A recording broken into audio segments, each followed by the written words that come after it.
Close your eyes for a second and picture this. You're standing right at the edge of a pitch-black jungle. The air is incredibly thick, it's dead silent. And then, echoing out from the absolute darkness, you hear it. Bam. Bam. Bam. Bam. It's this bone-chilling chant, and I mean, it literally freezes the blood in your veins, because you know the second you hear that sound, sudden, unimaginable violence is about to strike. Welcome back to The Explainer.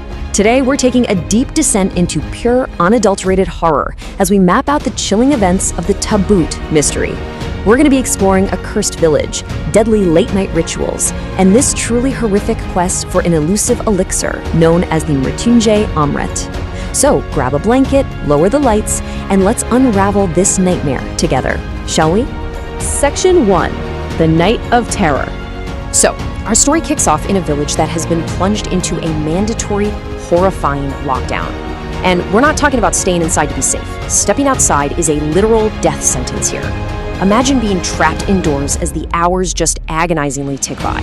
At 9 p.m., you have these two urban skeptics, Ishita and Meghna. They completely underestimate the local legends and actually start planning an escape.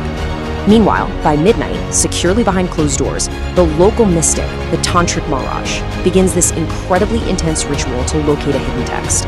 And then, at 4 a.m., the horror completely bypasses the locked doors anyway, sneaking right into Meghna's mind with a terrifying transvision. Section 2. The Coffin's First Victim. Now, despite the strict lockdown, Defiance meets a brutally fast reality.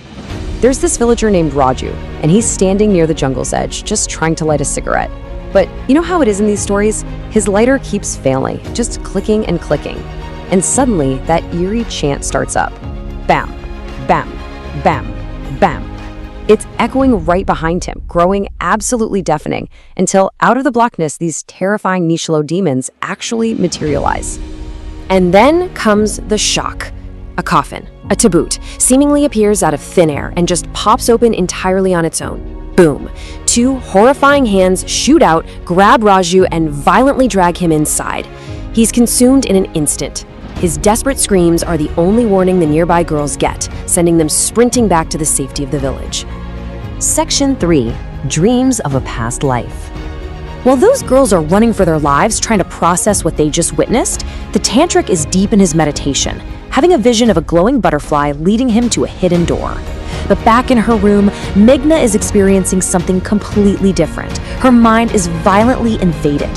In her 4 a.m. dream, she's casually navigating this pristine palace, dressed up as a royal princess, moving with absolute purpose. But the reality? It's grim. She wakes up thrashing around, sweating profusely, shivering, completely trapped in the grip of a nightmare. It really makes you wonder, right? Is she a reincarnated princess remembering her past? Or has some malicious dark magic already dug its claws into her head? Section 4. The Haunted Palace.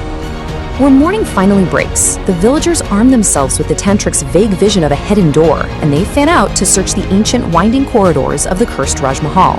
A villager named Manish makes the classic mistake. He searches alone. He pushes open the heavy door to a dark chamber, and instantly a massive swarm of bats violently bursts out into the hallway. He steps inside anyway. The heavy, echoing sound of footsteps starts filling the room. And from out of the shadows, this massive, cloaked figure steps forward. Manish immediately turns to run, but slam. The heavy door forcefully locks itself. He's trapped. The cloaked figure violently grabs him, and his frantic screams are completely swallowed up by the thick, unforgiving walls of the palace. The worst part? The search party continues outside, blissfully unaware they're already down one man. Section 5. The Scorpion Trap. Fast forward to the evening. The villagers have completely failed to find this hidden underground door. But then, Meghna arrives at the palace. Except, it's not really her.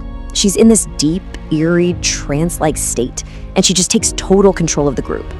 Her movements are disturbingly mechanical, perfectly matching that nightmare she had at 4 a.m. It's wild to watch. First, without saying a word, she navigates the labyrinth straight to a specific dark corridor. Second, she pulls open an old closet, revealing a hidden box with a giant key inside.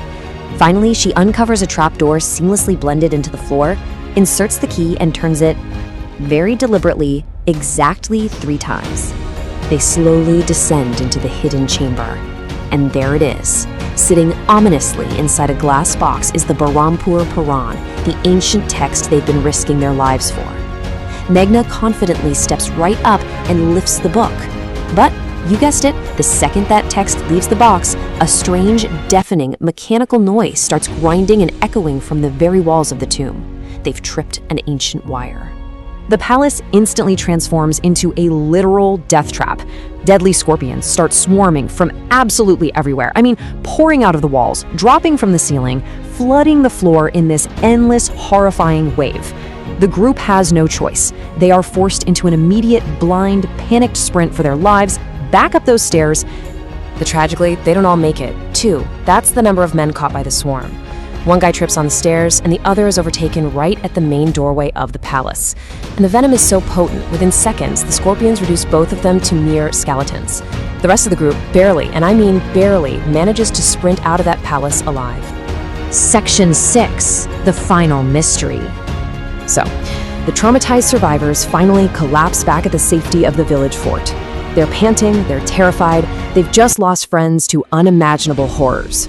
But as the dust settles, a true, lingering dread starts dawning on the tantric as he just stares at the city girl clutching the cursed text.